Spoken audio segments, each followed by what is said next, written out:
Raden Haji Muhammad Thohir punya anak yang pertama, bupati pertama Raden Arya Wiranata.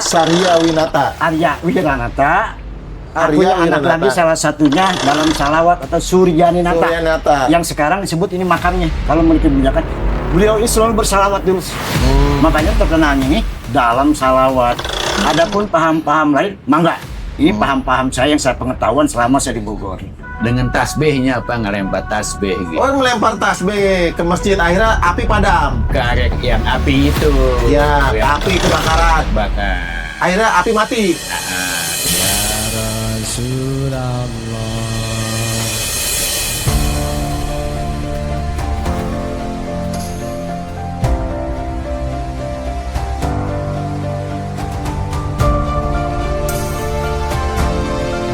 Assalamualaikum warahmatullahi wabarakatuh. Kali ini saya ada di kaki Gunung Salak ya, tepatnya di daerah Empang.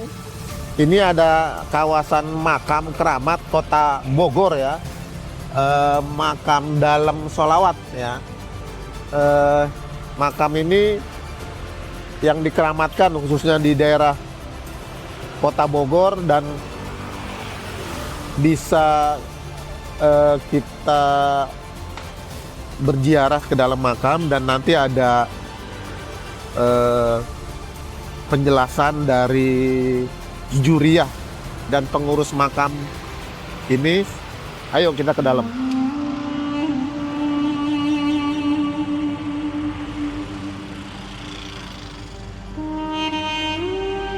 Kawasan makamnya kita bisa berziarah ke dalam lokasi tempat makam Adipati Surya Winata.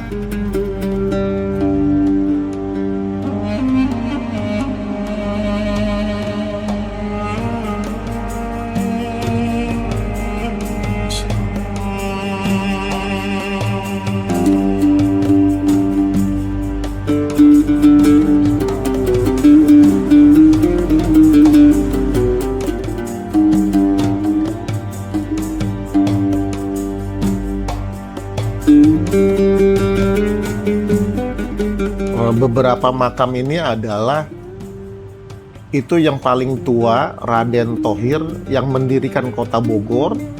Ini keturunannya Adipati Suryawinata yang juga menjadi Bupati Bogor.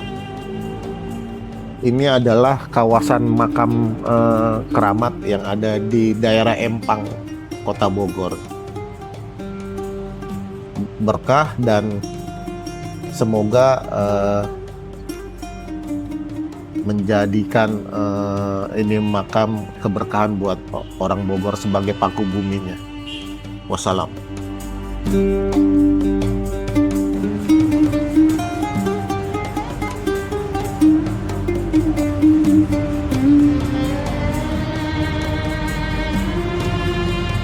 Assalamualaikum warahmatullahi wabarakatuh. Sahabat Jaga Asa Podcast, kali ini saya ada di daerah kaki Gunung Salak, Kota Bogor. Ini adalah kawasan makam keramat yang ada di Empang ya, daerah Empang, Kota Bogor. Adalah makam Abah Sholawat. Dalam salawat. Ini adalah sebuah area makam yang dikeramatkan. Siapa dia? Beliau adalah Raden Muhammad Thohir, tokoh Bogor yang menyebarkan agama Islam di sekitar Empang dan Bogor sekitarnya. Mensiarkan agama Islam di Kota Bogor dan sekitarnya. Sudah ada di sebelah saya juriah keturunan dari Raden Muhammad Thohir, nanti akan mengupas tuntas sejarah dan perkembangan Islam di Kota Bogor. Beliau adalah Bapak Adnan Yusuf. Juga di sebelahnya Bapak Arif Mukhtar. Nanti akan dijelaskan, kita tanya jawab seputar makam ini dan perjuangan serta sejarahnya. Silakan Bapak Adnan dimulai dari cerita Bapak dulu, misalnya sebagai apa? Assalamualaikum warahmatullahi wabarakatuh. Waalaikumsalam. Sampurasun. Sampai Izin Kang, kami menjelaskan bahwa saya ini adalah nama Adnan. Kakek saya di sini meninggalnya, bapak saya juga di sini meninggalnya, yaitu cucu dari Raden Haji Muhammad Thohir sebelum ini. Raden Haji Muhammad Thohir itu adalah wakif Masjid Agung. Wakif yang Masjid Agung At-Thohir. At-Thohir, Ya. Dan kalau dari sebelah pihak dalam salawat, susunannya adalah nenek saya, terus satu lagi Sulaimaningrat, Raden Arya Suryaningrat, itu adalah anak pertama dalam salawat. Oh. Nah, saya kerabat dengan Kang Arif. itu dari dalam salawat. Oh, dari dalam salawat ini punya anak sekitar berapa puluh orang gitu kan. Ada yang turunnya ke Kang Arif, ada yang ke saya. Ya. Saya ada turunan dari Suryaningrat bin dalam salawat atau Suryaningrat bin Raden Haji Muhammad Thohir bin bukan Raden Haji Muhammad Thohir, bin Wiranata bin Raden Haji Muhammad Thohir, yaitu dalam Sukaraja bin Temenggung Wiradiraja. Terus di sini juga ada penjelasannya sampai Prabu Siliwangi ya, nanti saya kirim datanya. Yang sepengetahuan saya adalah aulia ini, Raden Haji Muhammad Thohir ada aulia Kota Bogor. Pendiri Kota Bogor. Pendiri Bogor, kan dulu nggak ada kota madya dan bupati. Dan saya perlu diketahui bahwa awal asal usulnya Bogor itu adanya di Sukaraja, Pak. Oh, kotanya itu Sukaraja. Di atas sana. Ya. Oh. Ya, salah satunya aulanya itu Temenggung Wiradiraja, bapaknya Raden Haji Muhammad Thohir. Mengembanglah ke sini. Dan saya di sini juga sampai nenek moyang kakek saya semuanya di sini, Pak. Empang ini. Tinggalnya. Kenapa dibilang Empang? Ya dulu kalau menurut nenek saya, Kang, ceritanya itu memang Empang itu berpetak-petak, ada sawah. Dan pengairan nggak seperti ini. Adapun bahasa-bahasa lain saya nggak tahu. Itu pengetahuan nenek saya waktu cerita. Maka Empang ini petak-petak, maka terkenal Empang. Hubungannya sama Katulampa? Katulampa itu adalah aset ya. Aset Duriah dari dalam Duriah dari Muhammad Thohir. Katulampa itu nama apa? Hah? Katulampa nama daerah ya? Katulampa nama kampung. Nama orang? Kampung, Pak. Oh, nama kampung. Nama kampung Katulampa. Sejarah almarhum ini apakah membawa dakwah agama Islam itu ada yang nyuruh atau karena sendiri? Kalau menurut pengalaman saya, mungkin saya karena bukan waktu itu, bukan pada zamannya ya. Ya. Cuma menurut berita-berita memang ini aulia, Pak. Yang namanya aulia ini dakwah lah. Khususnya menyebarkan keturunan-keturunan dan lain sebagainya. Bahkan yang disebut sekarang aulia di kota di Bogor ini ya, kita mungkin bisa paham lah apa itu yang dimaksud itu. Aulia. Kalau kita berbicara anu-anu, kita bukan masuk pada ranah sana, lain lagi. Cuma kalau kita amati bahwa aulia ini adalah tokoh masyarakat, ulama masyarakat gitu. Cerita ngebangun Masjid At-Thohir kan dia tuh masih tahu ceritanya. Mungkin kalau untuk masalah masjid itu mungkin Kang Sarip. Udah langsung aja. Ya kalau masjid ini dulunya adalah kecil kayak tajuk. Musola mungkin Kayak ya? musola Kayak mungkin musola. ya. Makin lama ya sebesar inilah. Itu masjid memang yang pertama kali. Yang pertama kali Sebogor itu. Dulu pernah ada kejadian wallahu alam dari wali kota, utusan dari gubernur untuk bikin alun-alun, Pak. Dulu kan alun Kota Bogor. tiap ada masjid dibikin alun-alun. Iya, benar. Zaman Ridwan Kamil. Iya. Nah, ini salah satunya di sini, Pak. Cuma nggak tahu ada konflik dan sebagainya. Ini kan alun-alun Bogor nih. Nggak jadi. Jadinya di Kapten Musihat. Iya. Itu kan Kapten Wisnu kan alun-alun. Alun-alun aslinya ini, Pak. Oh, Itu ini adalah asli. Alun-alun asli Kota Bogor yang Betul. dibangun Bukan zaman Kota dulu. Bogor loh, Pak. Iya, Bogor. Ah. Oh, alun-alun depan masjid itu. Iya. Itu alun-alun. Makanya masjid Agung. Iya. Dulu kan segede ini gede, Pak. Ini warga Bogor khususnya ya, dan pemirsa Jaga Asa, ini baru informasi kalau di Bogor itu ada alun-alun yang asli. Nah, alun-alun itu ada di depan Masjid Agung At-Tahiriyah. Ya, ini yang bicara adalah saksi sejarah ya. Kalau alun-alun yang di atas sana itu alun-alun baru ya. Ganti-gantian tuh, nggak tahu Pak. Yang dibangun pemerintah kekinian lah. Jadi Bogor itu ternyata punya 2 alun-alun. Ya, lanjut Kang, ceritain soal apa namanya berdakwah. Apakah berdakwah itu Raden Muhammad Thohir itu sampai dia punya keturunan yang menjadi Bupati Bogor ya? Siapa itu? Adipati Arya Saryawinata. Ceritanya gimana? Tapi setelah saya tambahkan dulu masalah alun-alun, itu kan ada pembuktian Pak. Yang sepengetahuan saya alun-alun di sana itu tadinya terminal Pak ya, yang depan Polres. Iya, terminal alun-alun aslinya sini. Bogor. Alun-alun asli sejarah itu dengan berhadapan dengan masjid di sini. Saya punya buktinya Pak. Bukti foto peta alun-alun asli. Ada petanya. Ada, bisa diperlihatkan. Itu menunjukkan alun-alun asli. Tapi saya juga berpikir kenapa jadi ke sana? Mungkin ada konflik atau lain sebagainya. Alhamdulillah ada Kang nih supaya ada penjelasan bahwa ini adalah sejarah. Betul. Nah, terus tadi gitu ceritanya lahirlah Adipati Arya Saryawinata dari Raden Thohir. Gimana ceritanya? Kalau saya nggak begitu paham Pak. Nggak begitu Saya paham. waktunya itu walaupun ada cerita-cerita juga gimana ya? Nanti takut ada salah paham. Yang pasti Raden Haji Muhammad Thohir punya anak yang pertama, bupati pertama Raden Arya Wiranata. Saryawinata. Arya Wiranata. Arya Punya anak Wiranata. lagi salah satunya dalam salawat atau Suryaninata. Suryanata. Yang sekarang disebut ini makamnya. Oh iya, nanti Iya, kita iya. akan lihat makamnya ya. Kang Ari bisa ceritain? Nah, udah cukup lah. Kang Arya Suryanata. Arya Suryanata. Iya. Suryaninata. Kiprahnya ketika jadi Bupati Bogor, bisa diceritain dia dapat amanah berarti dari gubernur. Wah, saya kurang Dari tahu. mana? Dia jadi bupati kan saat gubernur siapa? Zaman Belanda itu. Zaman Belanda. Belanda. Oh, zaman Iya. Belanda. Coba bisa diceritain? Aja, coba. Ya mungkin kalau menurut saya Suryaninata cerita dari orang tua, beliau ini kalau sehari-harinya selalu bersalawat, mengatasi Bersalawat. sesuatunya juga bersalawat.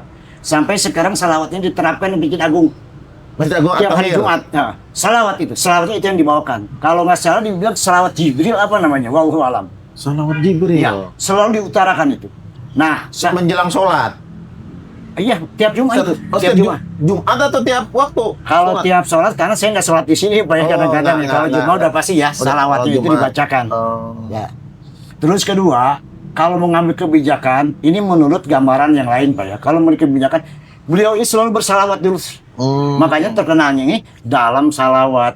Adapun paham-paham lain, mangga. Ini paham-paham saya yang saya pengetahuan selama saya di Bogor. Cerita Adipati Arya belajar ngaji ke tanah Arab, ya tanah suci Arab ya.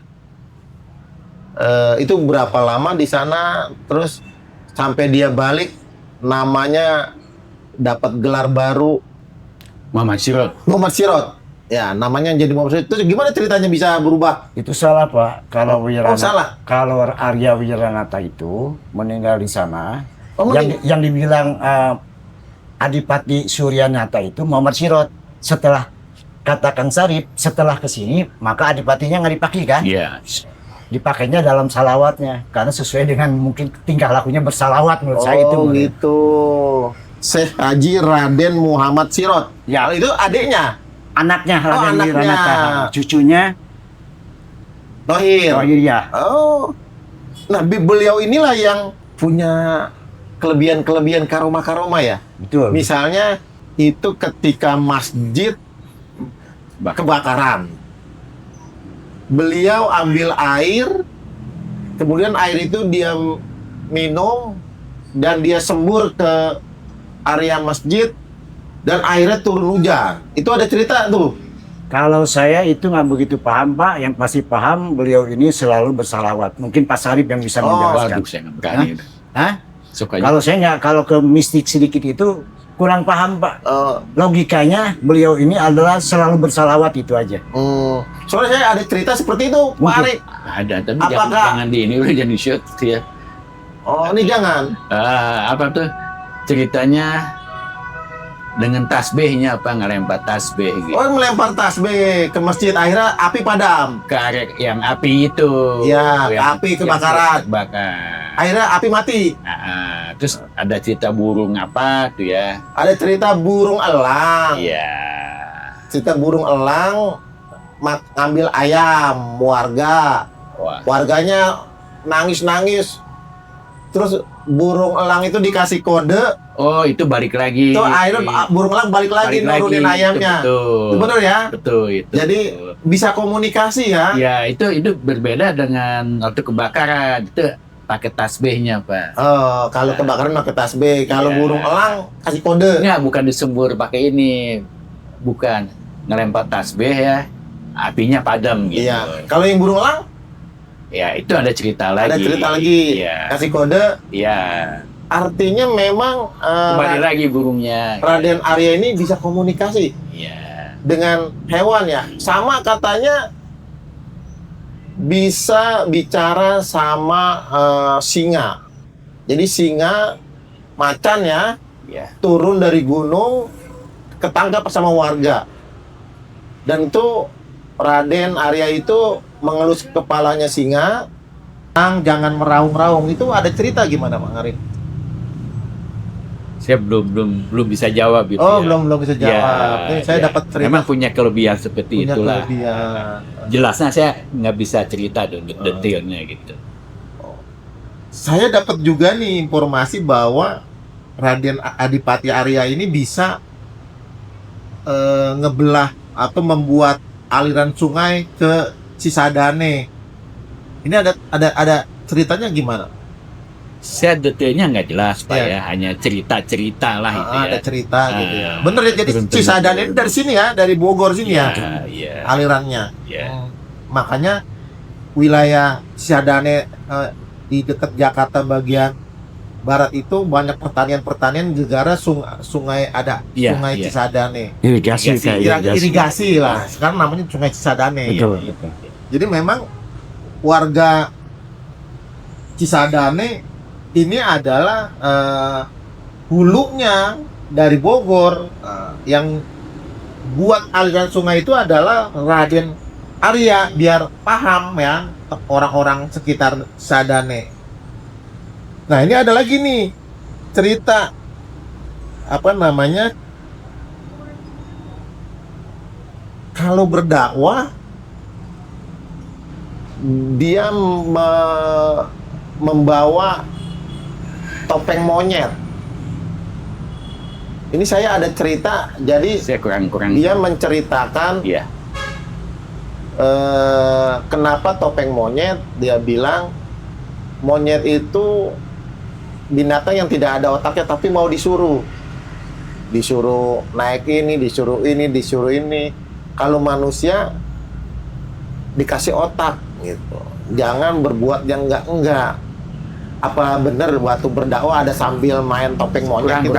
Kurang jelas ya tuh, kurang. Oh, kurang jelas. Informasinya kurang ini saya. Boleh saya tambahkan dikit? Iya, Pak? iya. Iya. Jadi gini Pak ya, kalau tentang Cisadane itu memang awalnya itu dari sini Pak. Bogor. Dari Bogor. Kalau di sana kan pulasnya ada dari Gunung Salak, dari Cigomong, lain sebagainya. Nggak disebut nggak disebut Cisadane. Cisadane itu dari sini mulai ininya Pak. Hulunya.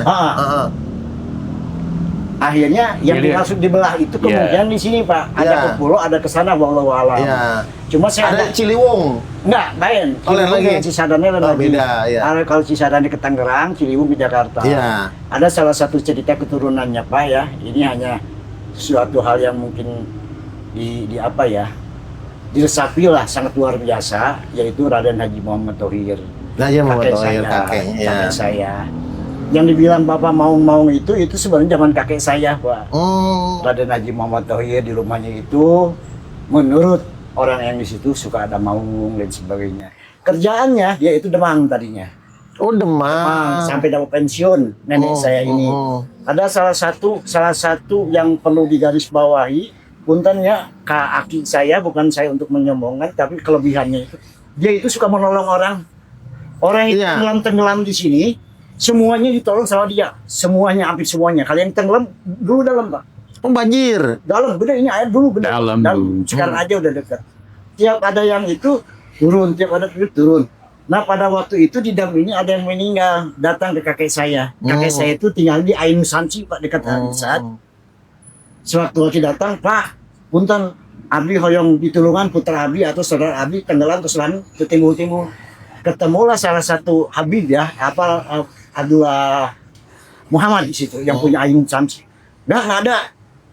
Tahu bahwa kakek saya di situ. Balik lagi, Pak. Pas balik lagi ada kedengaran sama kakek saya. Pas dengan ayah naon tuh. Juragan dan ayah nu pupus. Ayah tenggelam di sana tuh. Waktu itu bulan puasa tanggal 17 lagi pada puasa ayah turun kakek saya ke sini, Pak. Setelah turun ke sini di dam ini pas ini dia ambil, setelah diambil lama beberapa jam orang sudah dapat beliau nggak keluar. Nggak keluar. Oh, nggak nongol. Akhirnya ada satu perguruan wallahu alam datang, timbullah. Sangat luar biasa pas diangkat air itu gede, Pak. Airnya gede setelah selesai. Wallahu alam.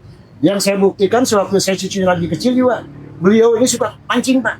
Bukan mancing di danau itu. Kecil di Cisadane. Iya. Sekitar jam 2 pulang itu bawa ikan. Wallahu alam. Itulah kelebihan dari turunan dalam salawat. Katanya orang yang dari keluarganya itu siapa yang hatam Al-Quran, anaknya atau cucunya dikasih beras. Nah, ini ada, Pak. Nah, inilah permasalahan yang sekarang harus kita bahas. Di Katulan, Pak, itu tanah 10 hektar. Maaf ya, tolong diketahui 10 hektar kurang. Tanah itu kegunaannya untuk orang-orang yang ngaji. Yang ngaji sama rakyat lain, ibu saya yang ngaji di Masjid Cidagung. Itu asetnya aset sawah, tapi punten ya sadayana. Sekarang kenapa jadi aset ini? Aset tertentu, paham tertentu yang sifatnya mungkin agak komersial walau alam. Seharusnya setelah milik wakaf kan? Ya, seharusnya menurut gambaran saya, seharusnya setelah itu permasalahan selesai, sertifikat kembalikan lagi ke ahli wakif bareng-bareng. Nih, saya udah selesai. Bukan artinya pengacara sudah selesai menjadi atas nama Najir. Ini menunjukkan keberpihakan. Tolong perhatikan bahwa tanah itu adalah dulunya yang dibagi-bagikan. Wakaf untuk umat lah. Umat khususnya turunan. Ya, termasuk kakek saya, nenek saya semua dapat. Itu aja, Pak. Terima kasih informasinya. Nah, ini ada cerita nih. Raden Adipati kan mualim ya, maksudnya berdakwah agama Islam. Dia waktu menjabat Bupati Bogor, ceritanya pengen ketemu Habib Syekh yang ada di Jakarta. Tapi karena itu zaman Belanda, Habib Syekh yang ada di Jakarta ini berkali-kali menolak utusan. Karena Raden Adipati Arya pengen ketemu, berkali-kali ditolak terus. Terus Raden Arya memaksakan diri datang ke Jakarta, ke Batavia saat itu, nemuin yang namanya Habib Syekh. Nah, itu kejadian ini Bapak tahu? Saya Kurang tahu. Gimana? Jadi kalau menurut saya, mungkin itu dibilang 50-50, Pak. Oh. Dibilang sekarang itu paham-paham mereka. Yang pasti bahwa Adipati belum pernah melakukan cerita seperti itu. Yang ada orang Arab datang ke Bogor. Salah satunya keturunan dari Tohiriyah ini ada yang menikah. Oh, karena ada yang menikah. Ya, berkembang yang namanya Adipati tidak pernah seperti itu, Pak. Bahkan Adipati sepengetahuan orang-orang lain itu banyak yang datang, Pak, Adipati. Ini adalah dulu bukan komplek Arab puntennya. Ya, ini adalah komplek Tohiriyah. Cuma alhamdulillah sekarang karena banyak orang keturunan Arab, ya hampir 80%, 90%. Kamu yang tadinya luas sekarang mungkin ada 1-2. memang sudah duriannya seperti ini mungkin, atau yang bernasibnya seperti ini. Oh, Tapi jadi sejarah, keturunan Arab Ya. awalnya karena dari proses menikah ya. ya, kebetulan nenek saya juga yang pertamanya itu menikah dengan orang Arab. Oh, Ya. makanya sekarang banyak orang Arab nih di Ya, jelas. Bogor, Empang ini. Jelas, habis 90. Ah. 90%. Sekarang dibilang kampung Arab. Betul. Oh. Ya karena orang Arab semuanya. Iya iya iya. Wajar, iya. wajar, wajar. Tapi tetap apa namanya aslinya orang Bogor itu ya orang Ya. Bogor ya, bukan keturunan Arab, bukan. Bukan. Makanya disebutnya situs kan. Iya iya iya. Mungkin masih ada, Bang Arif mau ngomong masih ada apa namanya cerita buat masyarakat Bogor bahwa apa namanya Bupati Bogor itu ya dalam mengembangkan kota Bogor mungkin ada cerita yang lain gitu, Pak. Ada nggak? Untuk sementara nggak ada. Kalau cerita Kebon Raya Bogor? Kalau Kebon Raya Bogor, kemungkinan kita bukan waktunya juga, Pak. Jangankan orang lain, Pak ya, saya aja keturunan dari Wiranata aja nggak tahu, kelakuan Wiranata dari Nahwati tidak tahu.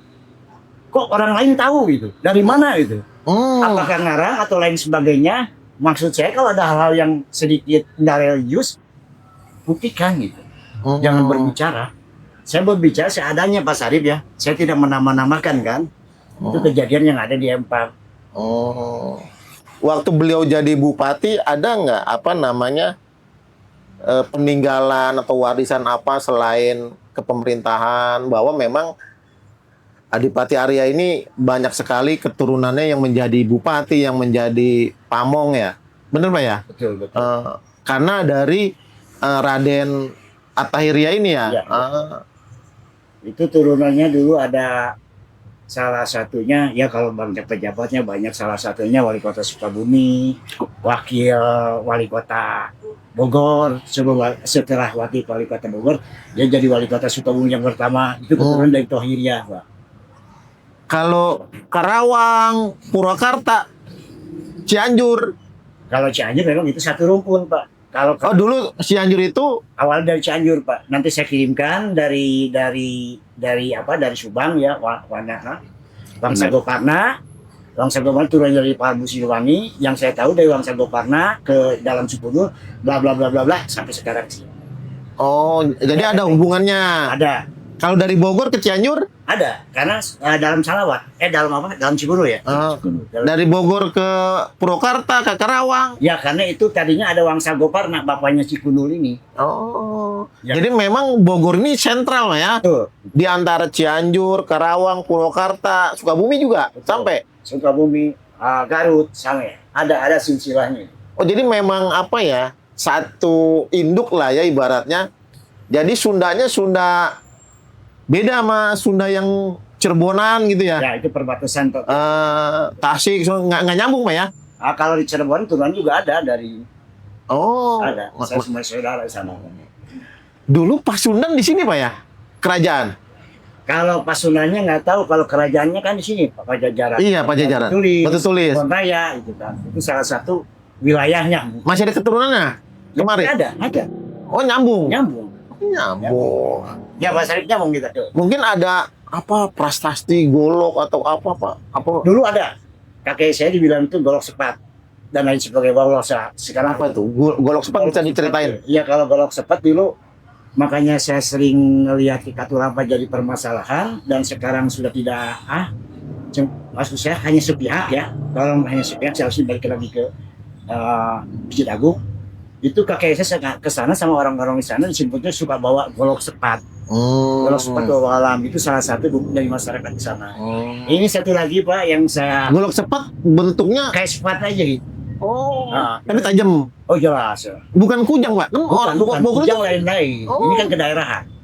Kalau kujang sudah masuk simbolis Prabu Siliwangi ya nasional ya. Nah satu lagi Pak yang namanya aset dulu, yang namanya aset atau Hiria itu pusatnya di Empang Pak. Di Masjid Agung. Agung ya. Di Masjid Agung tidak ada ketua najir makam, tidak ada ketua najir lapangan, tidak ada ketua najir Katulampa. Itu dari satu toh dibagi-bagikan. Setelah akhirnya ada pihak-pihak tertentu, dia mengaku bahwa saya adalah Najir ini. Ketua Ampa sekarang. Oh. Itu saya harus dikembalikan menurut saya. Kembalikan semuanya ada yang jadi masjid. Ini ketua masjid. Najir nanti ketua situ satu aja. Rata. Siapa yang mau jadikan anggotanya lain sebagainya. Jangan berpihak-pihak, akhirnya ujung-ujungnya amarah dulu Pak. Sejarah ini akan hilang. Makanya saya mohon ke Kang Dedi kemarin waktu lagi di Pemda, Kang Dedi Punten. Denny siapa Pak? Kang Dedi KDM. Dedi gubernur Tolong ya. dibantu permasalahan ini. Tolong, ini ada termasuk situs ya, termasuk situs Kota Bogor. Orang pertama, Masjid Agung yang pertama, tapi asetnya banyak dan berpihak-pihak. Mohon kuasa hukumnya atau menyelesaikan permasalahan itu aja Pak. Saya memohon ke Kang Dedi kemarin. Jadi pemirsa Jagasa, ini juriah dari pendiri-pendiri Kota Bogor ini merasa perlu ada ya turun tangan nih dari pemerintah untuk diselesaikan persoalan-persoalan.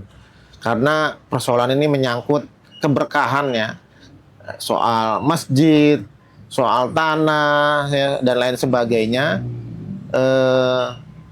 Podcast ini ya hanya mengekspos saja, tapi ini ada harapan dari keluarga. Mungkin Pak Arif nih belum ngomong, terakhir bisa disampaikan kepada siapa aja warga Bogor yang mau ziarah di sini. Bebas Pak, ziarah terbuka untuk umum, ziarah ke makam ya. Bebas. Kali ada syarat-syarat kalau mau ziarah ini? Nggak ada. Oh, nggak ada syarat-syarat, hanya silakan saja. Iya. Buat warga Bogor biar tahu di Empang ini sejarah peradaban awal Bogor itu ya di Empang sini. Adanya masjid, alun-alun, peninggalannya bukti makam. Ini adalah makam karamat ya di Kota Bogor. Kang, terakhir ada yang mau disampaikan, silakan mungkin. Masih ada waktu. Silakan. Udah, silakan aja.